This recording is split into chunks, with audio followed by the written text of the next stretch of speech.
Harun Al-Husin yang alhamdulillah hadir di tengah-tengah kita. Kepada Al-Ustaz waktu dan tempat yang dipersilakan. Warahmatullahi wabarakatuh.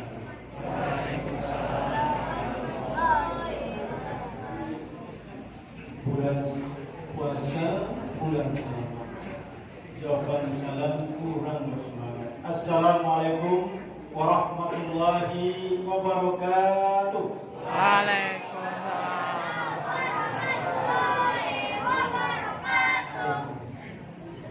Matahari citra bulan, sinarnya terang menerangi. Kalau encik puan dan tuan-tuan ingin masuk surga di akhirat nanti, dengarkan ceramah saya. Sesuai? Beliau kaya akan minyak bumi. Itulah anugerah dari Ilahi Rahman. Kalau anak encik, puan-puan dan tuan-tuan ingin selamat dan bahagia di akhirat nanti, jangan lupa sholat dan belajar. Sesuai? Deal? Kita bersyukur kepada Allah Subhanahu wa Ta'ala. Kita masih diberikan kesempatan untuk melaksanakan saum di bulan Ramadan ini. Mudah-mudahan Allah berikan kesehatan yang prima kepada kita semua bersama keluarga, sehat jasmani dan rohani kita, sehat hati dan pikiran kita, yang tidak kalah pentingnya sehat ekonomi kita, dan sehat mesin pencetak uang kita. Amin. Amin. Amin ya Rabbal alamin. Dan juga sehat keimanan dan keislaman kita, dan sehat ibadah kita kepada Allah Subhanahu wa Ta'ala, baik ibadah vertikal kita dengan Allah, Abdullah, maupun ibadah horizontal kita sesama manusia. Kaum muslimin wal muslimat, hadirin wal hadirat, sya'imin wal sya'imat, jamaah sholat tarawih Masjid Ubudiyah yang dicinta, yang disayang Allah rahimahullah. Mudah-mudahan kita semua bersama keluarga adalah orang-orang yang Allah cintai dan Allah sayang. Amin. Amin. Nah, mudah-mudahan cinta Allah kepada kita tidak bertepuk sebelah tangan. Walladzina amanu asyaddu hubban lillah. Bahwa sesungguhnya orang-orang beriman itu bersanakan cinta dan sayangnya kepada Allah. Mudah-mudahan Allah anugerahkan kepada kita dan keluarga kita rasa manisnya cinta kepada Allah, nikmatnya mentaati Allah dan Rasul.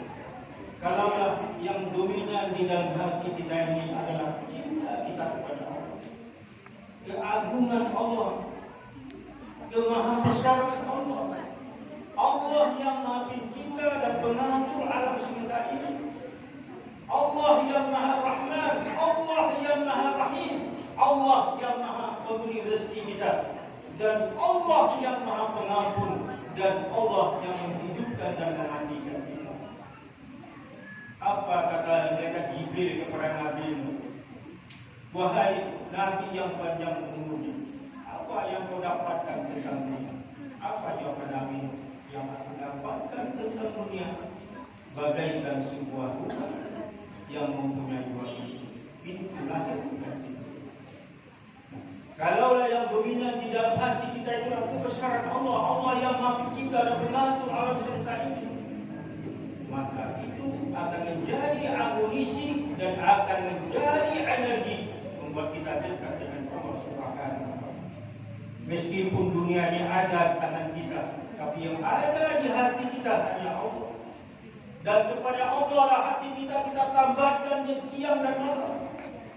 Dan kepada Allah lah hati kita tempat berlabuh. Makanya orang mukmin sejati itu tidak ingin berlama-lama tinggal di dunia. Dengan nikmat yang ada di dunia ini, kata Nabi kita, bagaikan telunjuk kita celupkan ke dalam air lautan. Air yang terbawa oleh telunjuk kita, itulah nikmat dunia. Sementara air lautan yang sangat luas yang tidak bertepi, seakan-akan itulah nikmat. Kalaulah yang dominan di dalam hati kita hanya Allah, itu akan menjadi penghalang kita untuk tidak berbuat keji dan mungkar, untuk tidak berbuat dosa, baik dosa kecil maupun. Tapi apabila yang dominan di dalam hati kita ini adalah dunia, profit oriented kita hanya harta, jabatan, kedudukan, pangkat, maka itu akan menjadi penghalang kita untuk tidak dekat kepada Allah Subhanahu. Ketahuilah kaum muslimin bahwa dunia ini sudah tua. Bak nenek yang sudah tua renta, yang sudah lanjut usianya, yang sudah banyak digemai oleh laki-laki, masihkah kita terpikat, terpesona, terpukau dengan dunia? Kaum muslimin, makanya di akhirat nanti, di waktu khutbah pernah saya sampaikan, Allah bertanya kepada penduduk surga. Mudah-mudahan kita semua adalah penghuni surga. Wahai penduduk surga, berapa lamanya kalian tinggal di muka bumi? Lalu ketika itu kita menjawab kata Rasulullah, ya Allah, kami tinggal di muka bumi, ya Allah, tidak lebih daripada sehari atau setengah hari. Kemudian Allah berfirman kata Rasulullah, alangkah bahagianya kalian, alangkah beruntungnya nasib kalian, alangkah mujurnya kalian, kata Allah. Dari kehidupan yang satu hari atau setengah hari itu, kalian mendapatkan rahmat, nikmat dan surga. Tinggallah kalian di dalam surga ini selama-lamanya.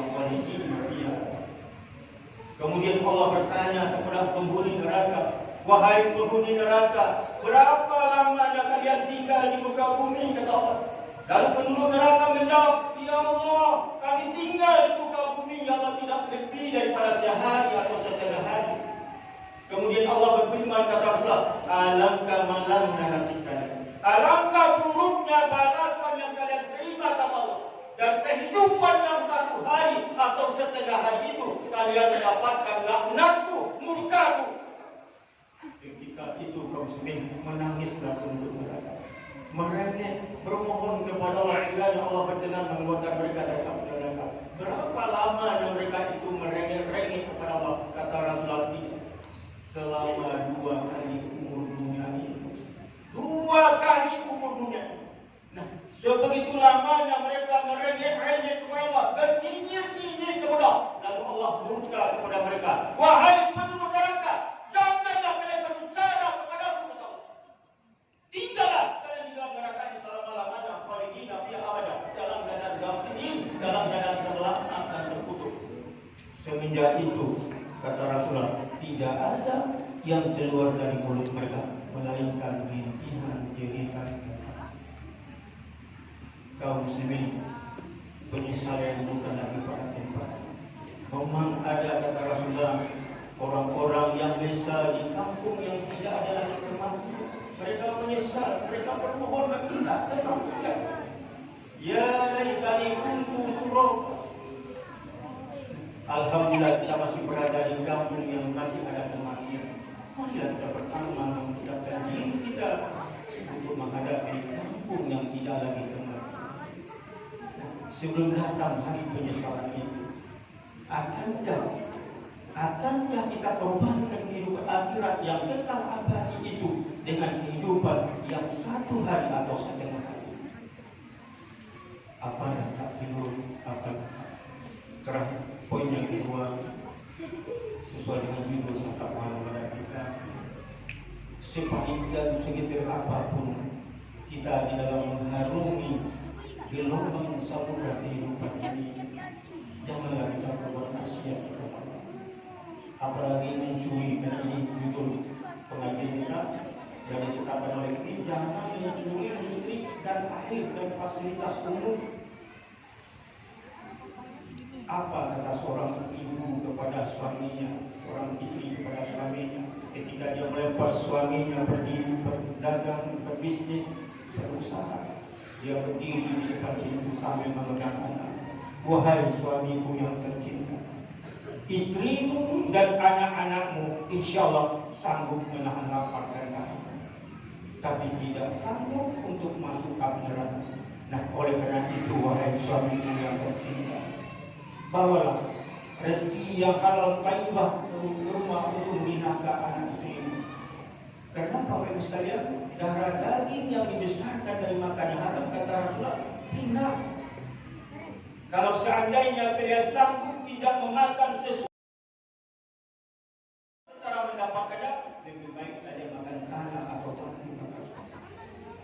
Ada kasus Bapak Ibu sekalian, waktu perang Uhud, diberitahu sahabat kepada Rasulullah, ya Rasulullah, fulan syahid ya Rasulullah, tentu dia masuk surga ya Rasulullah. Ya, kata Rasulullah, wah benar. Ya Rasulullah, bukankah engkau mengatakan bahwa orang yang mati syahid fisabilillah masuk surga? Nah, tapi dia telah mencuri harta rampasan sebelum dibagikan. Setelah diperiksa kaum muslimin, yang dicurinya itu hanya sepotong paku. Tapi karena ketidaksabaran dia, Allah campakkan dia dengan jurang neraka. Poin terakhir, waqulu qawlan sadida, ucapkanlah perkataan yang benar, perkataan yang jujur dan perkataan yang hak. Inilah yang dilatih training kita selama beberapa hari. Ada ucapan yang diucapkan oleh seorang budak kita yang Allah abadikan di dalam Al-Quran. Allah abadikan dalam Al-Quran. Bahkan namanya dijadikan nama surat di dalam Al-Quran.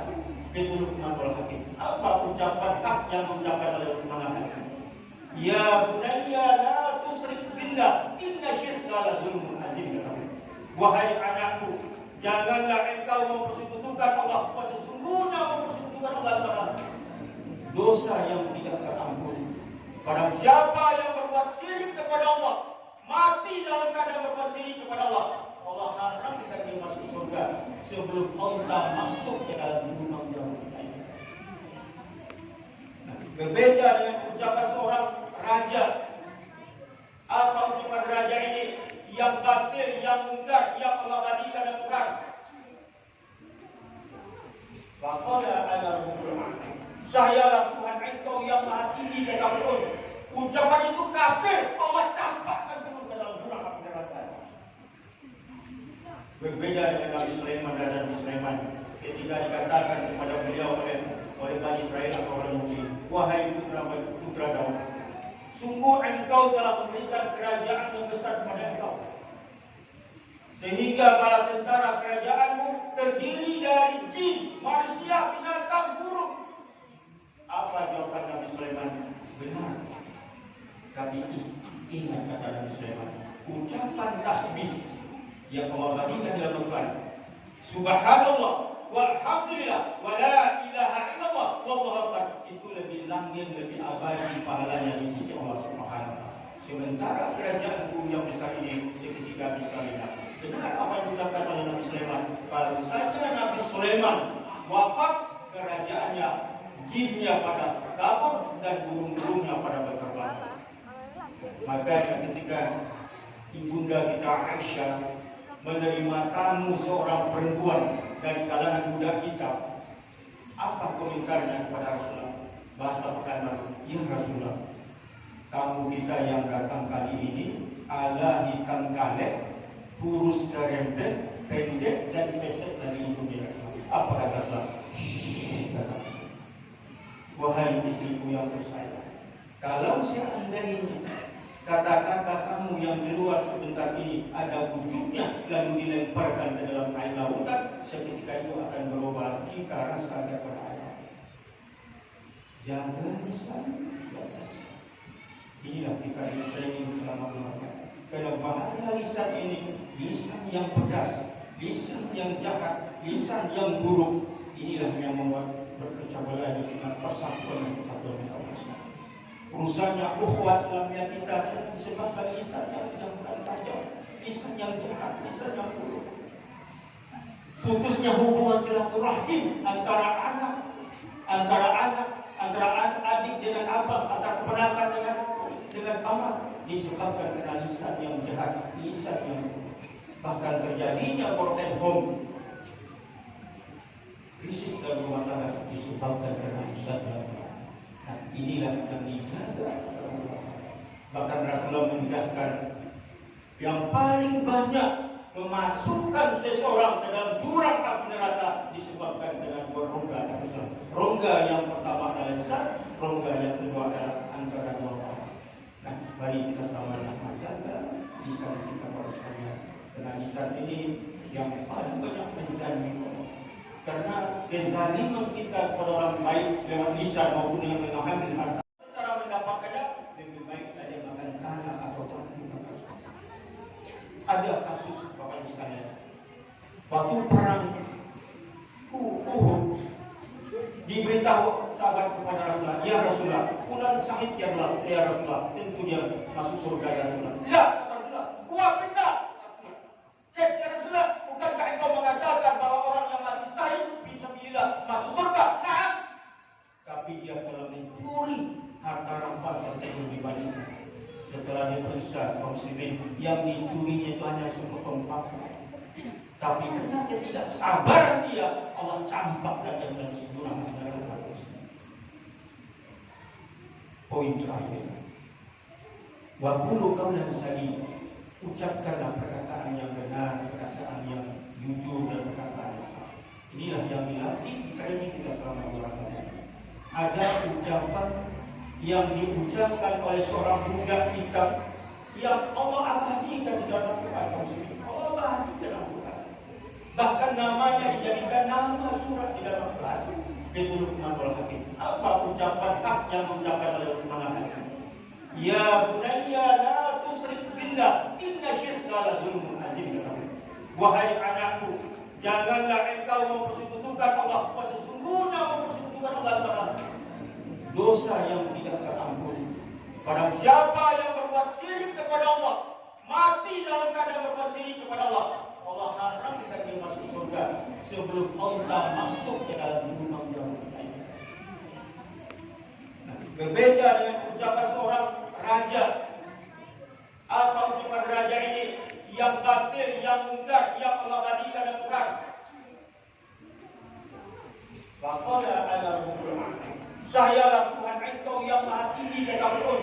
Ucapan itu kafir, Allah campakkan Fir'aun ke dalam jurang api neraka.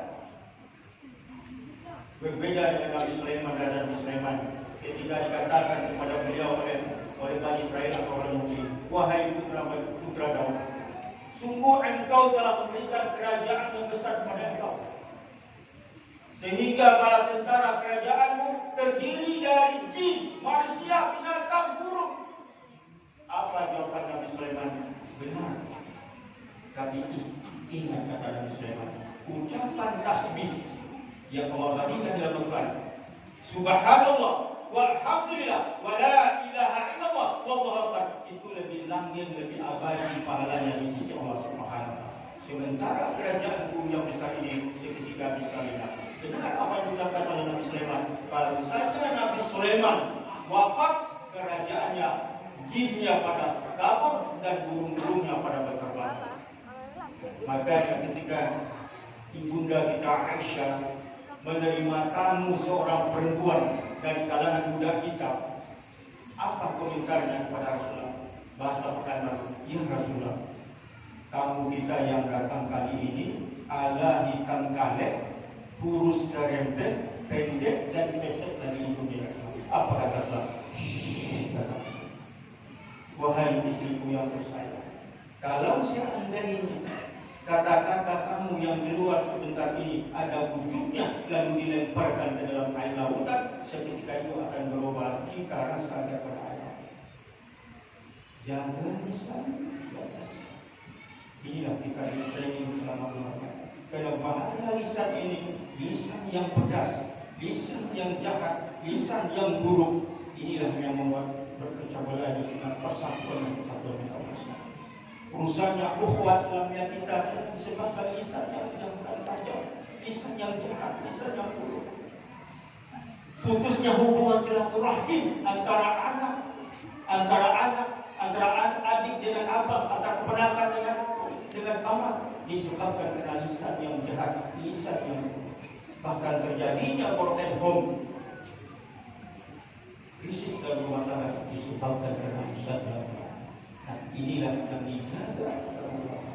Bahkan Rasulullah menegaskan yang paling banyak memasukkan seseorang ke dalam jurang api neraka disebabkan dengan berongga dan Islam. Rongga yang pertama adalah lisan, rongga yang kedua adalah antara dua orang.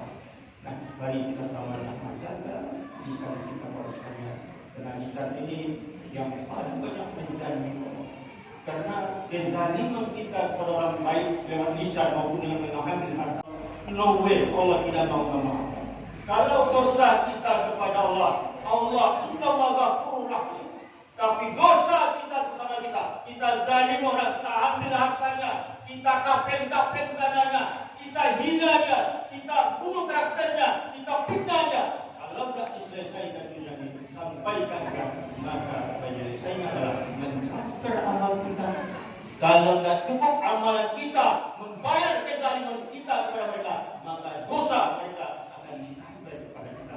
Yang akhirnya karcis ke surga itu sudah ada di saku kita, berpindah tangan kepada orang yang pernah kita. Oleh karena itu, mari kita muhasabah diri kita, seberapa banyak kita salah dari Allah. Kita minta maaf kepada kita. Kita selesaikan ini. Jangan permasalahan kita itu sampai di akhir.